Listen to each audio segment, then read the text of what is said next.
नमामि धन्वन्तरिमादिदेवम् सुरासुरैर्वन्दितपादपद्मम्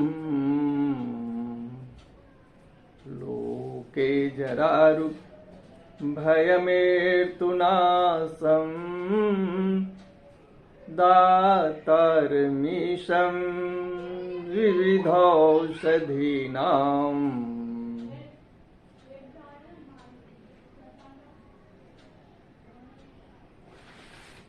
भगवान धन्वंतरी की असीम अनुकंपा से हम स्वस्थ आहार विहार की श्रृंखला को आगे बढ़ा रहे थे। उसमें मंगल द्रव्यों की चर्चा हो रही थी। उन मंगल द्रव्यों में आदर्श मतलब शीशा, दर्पण, मिरर, ऐनक, अरसा इत्यादि समझें अपनी अपनी भाषा में। आरसी तो अब ये प्रश्न उठता है कि हमारे घर में रहने वाला ऐनक उन मंगल द्रव्यों में से एक है जो सर्वाधिक साथ में रहता है और परम उपयोगी बन करके है। तो आखिर वह हमें मंगल कैसे प्रदान करता है?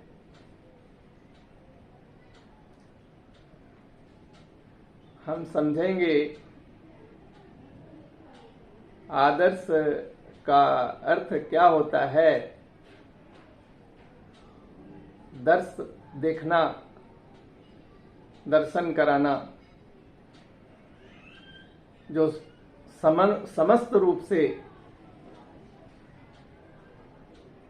समन्तात् असमन्तात् दर्शनम,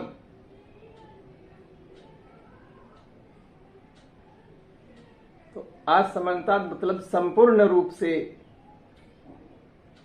जो दिखा देता है उसको हम आदर्श कहते हैं। इस आदर्श के आधार पर ही आदर्श शब्द का निर्माण हुआ, जिसको हम आइडियल बोलते हैं। आइडियल क्यों बोलते हैं, उसको आदर्श क्यों कहते हैं कि उसको उसमें ट्रांसपेरेंसी, उसमें निष्कपट भाव है, उसमें पारदर्शिता है। इसलिए उस शब्द को आदर्श मतलब आदर्शवादी, आदर्श समझिए मतलब बहुत अच्छा सत्य स्वरूप जो व्यक्ति है या सत्य स्वरूप जो कार्य है उसको हम आदर्श कहेंगे। तो संपूर्ण रूप से सत्य को दर्शन कराने वाला सत्य स्वरूप हमारा दर्पण है। अगर हम प्राचीन काल से चलें तो राजा हरिश्चंद्र के बाद में सत्य हरिश्चंद्र के नाम से जो प्रसिद्ध हुए, उनके सत्य की मुकाबला आज तक कोई नहीं कर सका। अगर हम स्त्रियों में चलें तो महारानी सीता के कहने पर पृथ्वी ने उनको रास्ता दे दिया पाताल लोक जाने के लिए। सत्य में ये बल होता है। तो महारानी सीता, महाराजा दशरथ जो कि दोनों सूर्यवंश में ही उत्पन्न हुए, दोनों उसी कुल के हैं और वहां इस ढंग से सत्य का प्रतिपादन हुआ।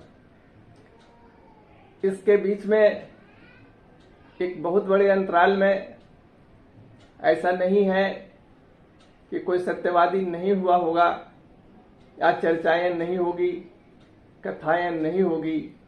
उतना बड़ा अध्ययन न रहने के कारण नहीं बता पा रहा हूं कि और कौन सत्यवादी हुए।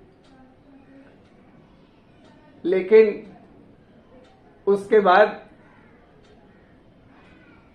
चेतन में कोई हुए या न हुए, जड़ रूप में आज आदर्श शीशा वर्तमान मेरे साथ सत्य स्वरूप से खड़ा है। और एक और अचेतन तुला, बैलेंस तराजू, वह भी सत्य का प्रतीक है।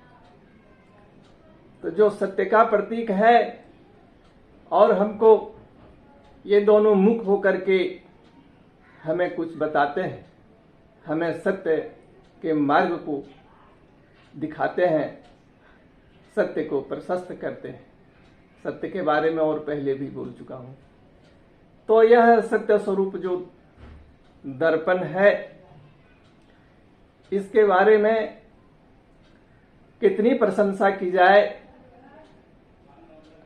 पूरे संसार में और कोई रास्ता नहीं है कि इससे ज्यादा स्पष्ट और ट्रांसपेरेंसी जिसमें हो, पारदर्शिता हो, आपको सत्य प्रतिपादित कर सके। इतना बड़ा सत्य, इतना अच्छा सत्य कहीं देखने और सुनने को नहीं मिलेगा। तो यह तो दर्पण है जो सत्य का स्वरूप है। तो सत्य का स्वरूप होने पर, बिल्कुल सत्य स्वरूप है, तो इसको छूने से क्यों नहीं मंगल हो सकता है मनुष्य। इसलिए मंगल द्रव्यों में दर्पण को बोला शास्त्र ने। अब छूने से तो मंगल मिलता ही है। अब आगे इसके बारे में बताया महाप्रकाश में, आदर्शालोकनम प्रोक्तम मांगल्यम कांतिकारकम पौष्टिकम बलमायुष्यम पापमा लक्ष्मी विनाशनम। शास्त्रकार कहते हैं कि दर्पण को देखना मंगलप्रद है, कांतिकारक है, हमारे रूप को संवारता है, हमारी कांति को बढ़ाता है। पौष्टिकम है, पौष्टिकम मतलब बलकारक है, शरीर को मोटा करता है, प्रसन्न करता है, पुष्टि प्रदान करता है और बलवान बनाता है। बलम आयुष्यम, दीर्घ जीवन भी देता है, आयु को भी बढ़ाता है। पापमा, पाप को, अलक्ष्मी और दरिद्रता को विनाश करता है। अब ये बातें सुन करके, सुनने में तो बहुत बढ़िया लग रहा है, लेकिन प्रश्न पूछने वाले ऐसा पूछेंगे कि यह हमें पुष्टि प्रदान करता है क्या, यह हमें दूध रोटी खिलाता है क्या? तो हम कैसे माने? कैसे हमको घी पिलाता है कि कांतिकारक है? क्या है व्यायाम करवाता है कि बलकारक है? क्या ये तपस्या करवाता है, आयुष्कारक है? क्या ये यज्ञ करवाता है, पाप को दूर करता है? क्या ये हमें सर्विस देता है, पैसा देता है, हमारी दरिद्रता को दूर करता है? तो क्या दर्पण में इतना बड़ा महत्व कैसे छिपा है? इस ढंग से, इस पर अगर हम गंभीरता से विचार करते हैं तो हमारे शास्त्र तो जो है हमारी रक्षा के लिए, हमें आगे बढ़ाने के लिए, हमारे ज्ञानवर्धन के लिए होते हैं। उसमें जो लिखा हुआ है कहीं संशय नहीं करना चाहिए। हमारा ज्ञान कम हो सकता है, लेकिन शास्त्र के वचन झूठे नहीं हो सकते। फिर भी मैं जहां तक समझ पा रहा हूं, थोड़ी इसकी व्याख्या करता हूं कि यह कैसे मंगल प्रदान करता है, कैसे कांति प्रदान करता है। तो अभी आपने देखा कि यह सत्य स्वरूप ही है, कि यह दर्पण सत्य स्वरूप है। तो जो स्वयं सत्य स्वरूप है, तो उसके पास जो है झूठा कब तक टिकेगा? तो कोई भी झूठ चीजें वहां जाकर के खुद अपने आप ब खुद सच हो जाएगी। जो है भगवान के पास गाली देने से भी उनमें इतना सामर्थ्य है कि वो वचन वहां पर भी जाकर के अच्छे हो जाते हैं, कल्याणकारी हो जाते हैं। लेकिन उनको आप गाली भी देते रहे तब न आप कुछ उनके लिए करेंगे भी नहीं, क्योंकि भगवान सबका कल्याण ही चाहते हैं। उसी ढंग से यह मिरर जो है सत्य स्वरूप है, तो आप कितना भी झूठा ले आइए और उसको बोलिए भाई झूठा दिखा दो, तो आप झूठा लाइए और वो सच्चा करके देगा, झूठा लाइए सच्चा करके देगा। तो जिसको सच्चा करना ही काम है, तो वैसे आप मंगल लाइए, मंगल करके दे दें। और ये किसी भी अगर झूठ है तो वो क्लियर कर देता है, उसका आध्यात्मिक प्रभाव पड़ता है और यह मंगल प्रदान करता है। इसको छूने में से भी स्पर्श के विदर्भ है जो मंगल कारक है, और देखने से भी, क्योंकि साक्षात इतना बड़ा सच कहीं आप पैदा नहीं कर सकते, कोई इकाई नहीं बना सकते सत्य का। दर्पण को अगर सत्य की इकाई बोला जाए, mirror is the unit of truth, अगर हम ऐसा भी बोल के देखें तो कोई इसमें अतिशयोक्ति तो नहीं लगती, यह सत्य की इकाई ही है। तो इस सत्य के इकाई को कितने भी अमंगल, कितने भी पाप रहेंगे, सामने आकर के वो मंगल बन जाएंगे और सत्य बन जाएंगे। अब है कांति कारक, पौष्टिक, बल वान बनाना और दीर्घ जीवन बनाना। अब विचार कीजिए, सो करके उठते हैं, कुछ देर बाद में हम कुछ कार्यों को करके स्नान करते हैं। स्नान करने के बाद में पहले हम दर्पण के पास जाते हैं अपने बाल को संवारने के लिए, अपने चेहरा को देखने के लिए, या हम तिलक लगाने के लिए पूजा पर बैठते हैं, उसके पहले चलो कर ले। तो हम सो करके उठते हैं, उस समय मेरा मन निष्कपट होता है, हम किसी दूसरे संसार में खोए रहते हैं, सत्य स्वरूप परमात्मा के अधीन होते हैं और उन सत्य विचारों से होकर के निकलते हैं। वहां मेरा नहीं चलता है, वहां हम जो देखते हैं सपने में, आज जैसा सोते हैं वहां ईश्वर की मर्जी होती है। तो हम सत्य से निकल के ही तो आते हैं, और ये तो अंतर्मल, अंतर का शरीर हमारा, अंतर मन, आत्मा, मन, जीव की पवित्रता तो प्राप्त ही रहती है सोकर उठने पर। और बाहरी कुछ अपवित्रता है तो हम नहा लेते हैं, तो भीतर की भी पवित्रता और बाहर की भी पवित्रता हमारी स्पष्ट हो जाती है। और फिर हम उसके बाद तुरंत दर्पण के सामने आते हैं। मेरे मन में और कोई विकार पैदा होने के पहले हम दर्पण के पास पहुंच जाते हैं।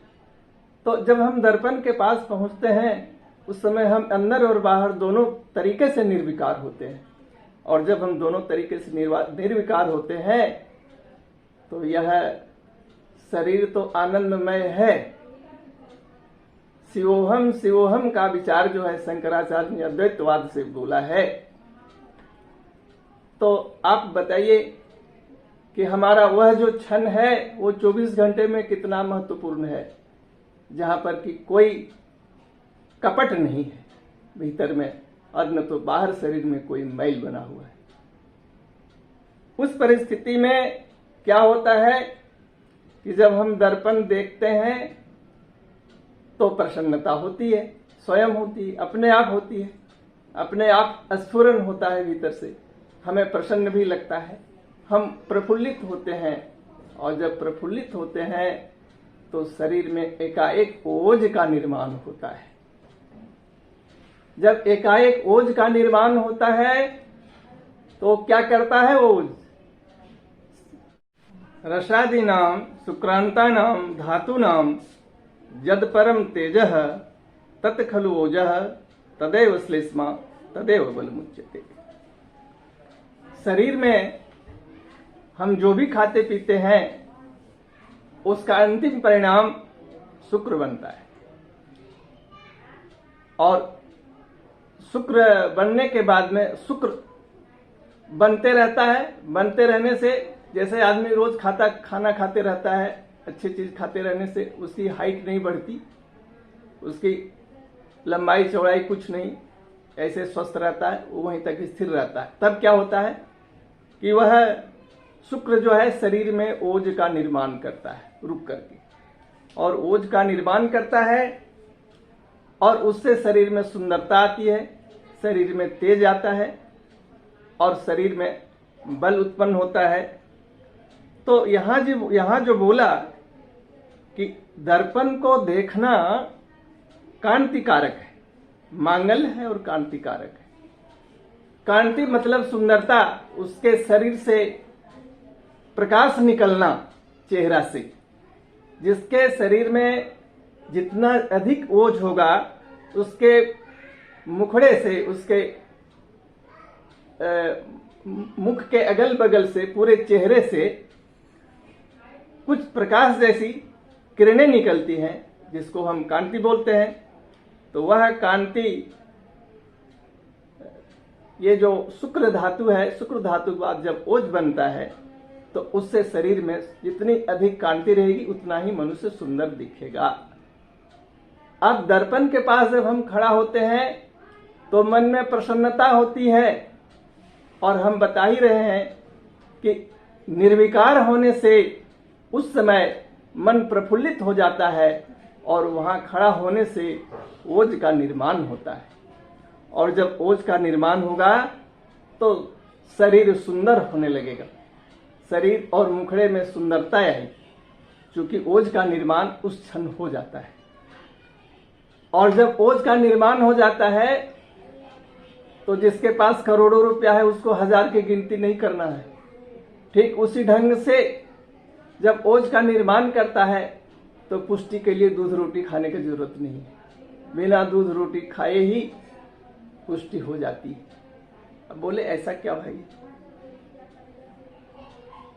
चरक संहिता में ऐसा लिखा हुआ है,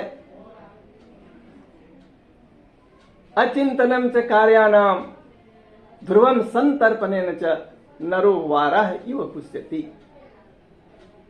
अगर मनुष्य को किसी प्रकार की भी चिंता न हो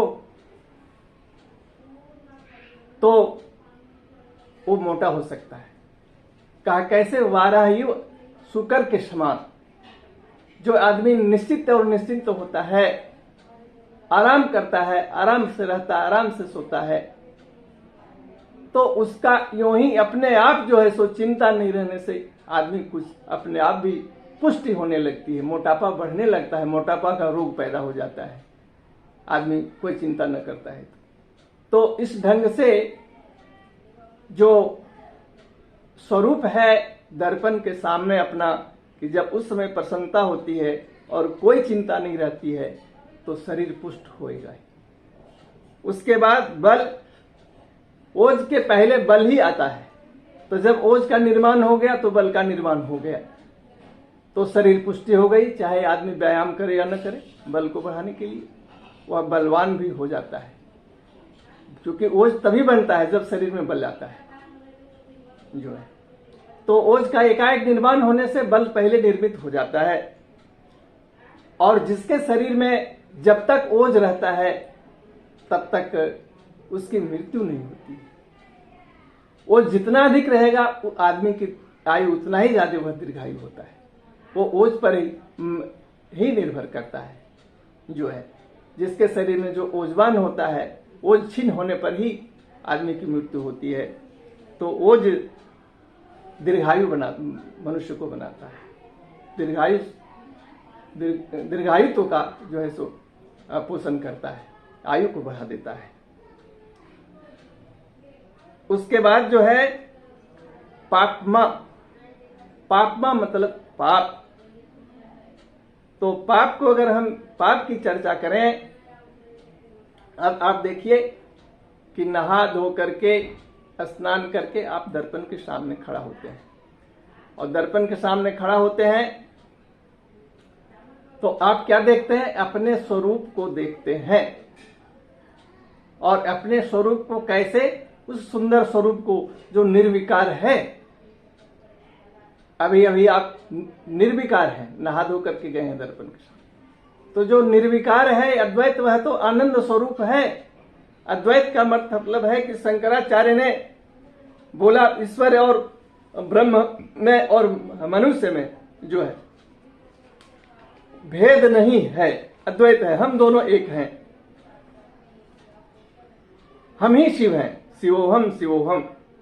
इस प्रसंग में उन्होंने जो श्लोक लिखा, मनोबुद्धि अहंकार चित्तानि नाहम न चे श्रोत्र जिह्वे न च घ्राण नेत्रे न च व्योम भूमि न तेजो न वायु चिदानंद रूप शिवोहम शिवोहम। तो बोले कि हम शिव हैं, हम ही शिव हैं, हम शिव स्वरूप हैं, ब्रह्म स्वरूप खुद ही हैं, आनंद स्वरूप हम ही हैं, चिदानंद रूप है। चिदानंद मतलब यह चित्त जो है आनंद का स्वरूप है, हम आनंद के स्वरूप हैं। तो हमारे 24 घंटे में वह क्षण, वह समय, जिस समय हम दर्पण के सामने खड़ा होते हैं, वह भीतर और बाहर से हम निर्विकार होते हैं, वह स्वरूप हमारा शिव का स्वरूप होता है। केवल अपने आप की दृष्टि बदलनी, अपने आप को ब्रह्म के स्वरूप में, ईश्वर के स्वरूप में देखिए अपनी मूर्ति को, और तो कहीं अपनी मूर्ति आपको देखने के लिए मिलेगा ही नहीं। कोई जगह नहीं जहां अपनी आप मूर्ति को, अपने प्रतिबिंब को पूर्ण रूप से देख सकें और उसको आप ब्रह्म माने, शिव माने कि यह परमात्मा स्वरूप है, यह मेरा जो स्वरूप है यह परमात्मा का ही स्वरूप है। और उस परमात्मा के स्वरूप को समझें, अगर महत्व दें, ऐसा समझें, तब आपको पता लगेगा कि यह जो हमारा शरीर है यह शिव के स्वरूप है। शिव के स्वरूप है तो भगवान शिव का आपने दर्शन कर लिया तो पाप तो वहां टिक नहीं सकता है, पाप की तो वहां दाल गल ही नहीं सकती। जो पाप है आपके किए हुए कर्मों के अनुसार से वो भागना चालू करेगा, वो भागना चालू करेगा तो पाप दूर होने लगेगा, और पाप दूर होने लगेगा तो यही तो बताता है कि दर्पण का अवलोकन करने से पाप दूर होता है। अलक्ष्मी, दरिद्रता, तो भगवान शिव जो हैं वो तो अगर आपने अपने स्वरूप को शिव मान लिया और शिव को शिव मान लिया और उन्होंने अपने आत्मभाव से उनको नमस्कार कर लिया, तो शिव तो ऐसे वरदान देते हैं कि अन्नपूर्णा और लक्ष्मी तो परेशान हो जाती कि किसी को भी कुछ देते रहते हैं भगवान शिव और इनको पूरा करना पड़ता है। तो भगवान शिव स्वरूप मान लें आप अपने आप को, तो आपके पास आपकी दरिद्रता भी भाग ही जाएगी, क्योंकि वो प्रसन्न हो जाएंगे तो आपके पास न तो पाप रहेगा, न लक्ष्मी, न दरिद्रता रहेगी। इस तरीके से दर्पण को देखना, दर्पण का अवलोकन करना, जो शास्त्रकार ने लिखा है भाव प्रकाश में, वह तर्क संगत है। और नहा धो करके हम दर्पण का अवलोकन करते हैं, जिस समय अपने केस को संवारते हैं, अपने स्वरूप को देखते हैं, वह क्षण पूरे 24 घंटे में बहुत ही कीमती क्षण है, अनमोल क्षण है। वह भीतर और बाहर से निर्विकार स्वरूप जो अपना स्वरूप है वो 24 घंटे में फिर अभी आपको कभी दर्शन नहीं मिलेगा जो है। आज इतने के साथ में इस श्रृंखला को मैं पूरा करता हूं और आगे फिर दर्पण पर ही, दर्पण अवलोकन पर ही और एक श्रृंखला बना। धन्यवाद।